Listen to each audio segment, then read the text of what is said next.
Ngjarja e 18 tetorit tronditi opinionin publik në Pejë. Pamjet e publikuara në media treguan një nivel alarmant të kriminalitetit në këtë qytet.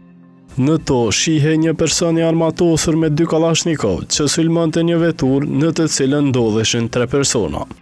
Por, çfarë dihet deri më tani? Si nisi gjithçka dhe pse u përplasen familjet Hoxhaj dhe Gashi? Më 18 tetor, Basri dhe Agron Gashi sapo kishin dalë nga gjykata e Pejës ku ishin lënë të lirë.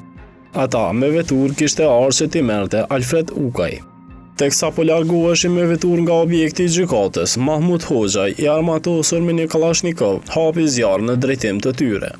Nga të shtënat mbeti i plagosur Ukaj, i cili humbi kontrollin e automjetit dhe përfundoi në zonën e këmbësorëve. Pas kësaj, Hoxha mori edhe një kalashnikov të dytë, por u kap në flagrancë nga patrulla e policisë që e arrestoi në vendngjarje. Kjo ngjarje megjithatë është vetëm vazhdim i një konflikti të vjetër.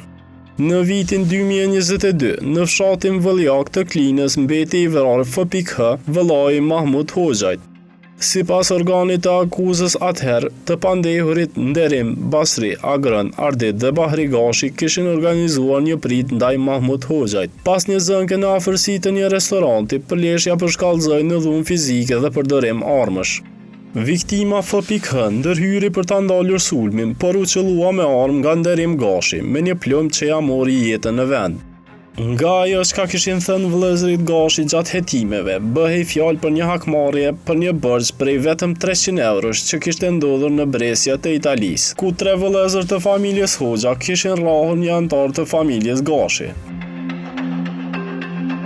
Në proces verbalin e siguruar nga gazeta Insajderi, pas ngjarjes së fundit, Agron Gashi pretendon se gjatë konfliktit të vitit 2022, Mahmut Hoxhaj e kishte vrarë aksidentalisht vëllain e tij. Ndërkohë, gjykata themelore në Pejë ka caktuar 30 ditë paraburgim për Mahmut Hoxhajn.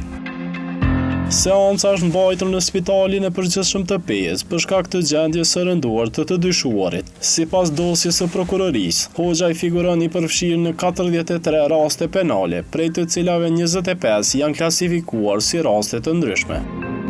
Prokuroria dyshon se ai kishte planifikuar të arratisej pas sulmit, pasi kishte lënë veturën ndezur para se të shtinte me armë.